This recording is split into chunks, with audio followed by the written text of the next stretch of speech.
అందరికీ నమస్కారం అండి. ఎలా ఉన్నారు మీరందరూ? నేనైతే చాలా బాగున్నాను. మీరందరూ కూడా బాగుండాలని మనస్ఫూర్తిగా కోరుకుంటున్నాను.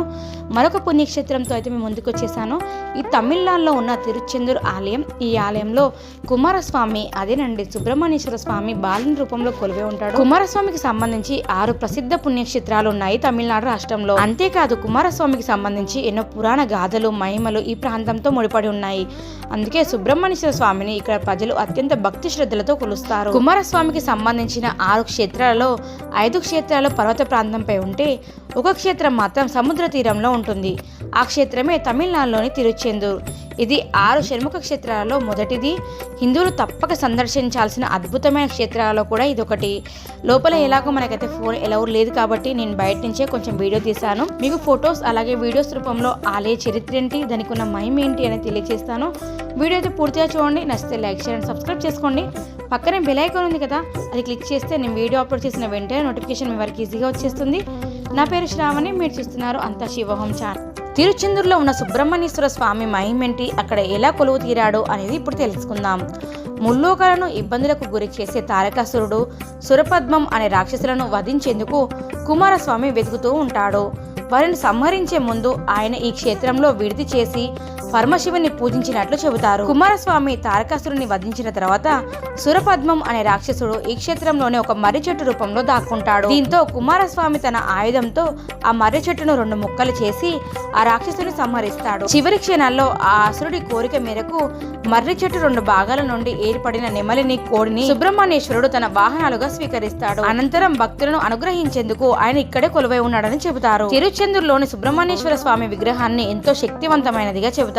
దీనికి సంబంధించి అనేక సంఘటనలు ప్రచారంలో ఉన్నాయి. 1646, 1648 మధ్య తిరుచెందూర్ మురుగన్ ఆలయాన్ని డచ్ ఈస్ట్ ఇండియా కంపెనీ వారు ఆక్రమించారు. పోర్చుగీసులతో యుద్ధం సమయంలో ఈ ఆలయంలోనే వారంతా ఆశ్రయం పొందారు. స్థానికులు వీరిని ఖాళీ చేయించేందుకు ఎంత ప్రయత్నించినా సాధ్యపడలేదు. రోజు రోజుకు పెరుగుతున్న ఒత్తిడితో డచ్ వారు ఆలయంలోని సంపదలతో పాటు ప్రధాన విగ్రహాన్ని కూడా అపహరించి తమ వెంట తీసుకువెళ్లిపోయారు.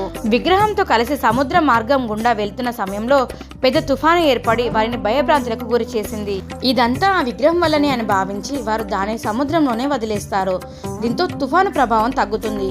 కొద్ది రోజుల తర్వాత వడమలయ్యప్పన్ పిల్లై అనే భక్తుడికి సుబ్రహ్మణ్యేశ్వర స్వామి కలలో కనిపించి తనను సముద్రం నుంచి బయటకు తీయాలని చెబుతాడు. సముద్రంలో గరుడ పక్షి సంచరించే ప్రదేశంలో ఒక నిమ్మకాయ తేలుతూ ఉంటుందని, దాని అడుగు భాగంలో విగ్రహం వెతకమని అదృశ్యమవుతాడు. అలాగే సముద్రంలో వెతకగా విగ్రహం బయటపడుతుంది. దీంతో దానిని మరలా ఆలయంలో ప్రతిష్ఠ చేస్తారు. ఇదంతా ఆలయంలో పెయింటింగ్ల రూపంలో కనిపిస్తుంది. సుబ్రహ్మణ్యేశ్వర స్వామి విగ్రహాన్ని బయటకు తీసి ప్రతిష్ఠ చేసిన తర్వాత తిరువాయిదురై మఠంలో నివసించే దేశికామూర్తికి స్వామి కలలో కనిపించాడట. తనకు 9 అంతస్తుల రాజగోపురం నిర్మించాలని చెప్పాడట. పేదవాడైన దేశికామూర్తి ఆలయ నిర్మాణం కోసం పనిచేసే కూలీలను స్వామి విభూదిని పంపించేవాడు. వారు కొద్ది దూరం వెళ్లేసరికి ఆ విభూది బంగారు నాణాలుగా మారేది. ఇది తెలుసుకుని ప్రజలు స్వచ్ఛందంగా ఆలయ నిర్మాణంలో పాలు పంచుకొని గోపుర నిర్మాణం పూర్తి చేసినట్లు చెబుతారు. అప్పటి నుంచి స్వామి విభూదిని ఎంతో మహిమానిత్వమైనదిగా భక్తులు భావిస్తారు.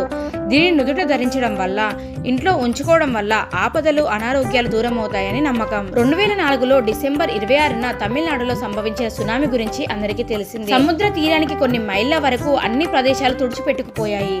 అయితే సముద్ర తీరానికి పక్కనే ఉన్న ఈ ఆలయం మాత్రం చెక్కు చెదరలేదు. అంతేకాదు ఈ ఆలయం నుంచి సునామీ 2 కిలోమీటర్లు వెనక్కి తగ్గినట్లు ప్రత్యక్షంగా చూసిన వారు చెప్తుంటారు. ఈ ఆలయానికి నీటి వలన ఎలాంటి హాని జరగదనే వరం ఉన్నట్లు ఆలయంలోని శిలాశాసనాలపై రాయబడి ఉన్నట్లు చెబుతారు. ఇది దైవ మహిమగా భక్తులు భావిస్తారు. అంతేకాదు ఇదే ఆలయం లోపలికి వెళ్లకుండా ఆదిశంకరాచార్యులు బయటి నుంచేలే కూర్చొని సుబ్రహ్మణ్య భుజంగం రాసినట్టు కూడా మనకి చరిత్రలో ఉంది. అలాగే మనం చూసుకుంటే కూడా యూట్యూబ్ లో కూడా ఇప్పటికీ వస్తుంటుంది. సుబ్రహ్మణ్య భుజంగం చదవడం వల్ల ఇంట్లో అనారోగ్య సమస్యలున్నా, సంతానలేమిక సమస్యలున్నా కూడా తొలగిపోతాయి. చూసారు కదండి, తమిళనాడులో ఉన్న తిరుచెందూర్ ఆలయంలో సుబ్రహ్మణ్యేశ్వర స్వామి చరిత్ర మీకు ఇప్పటివరకు తెలుసా లేదా అనేది కామెంట్ చేయండి. మీకు ఈ వీడియో ఎలా అనిపించింది అనేది కూడా కామెంట్ చేయండి.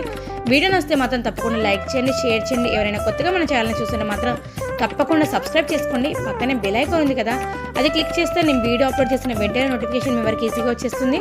Thank you for watching.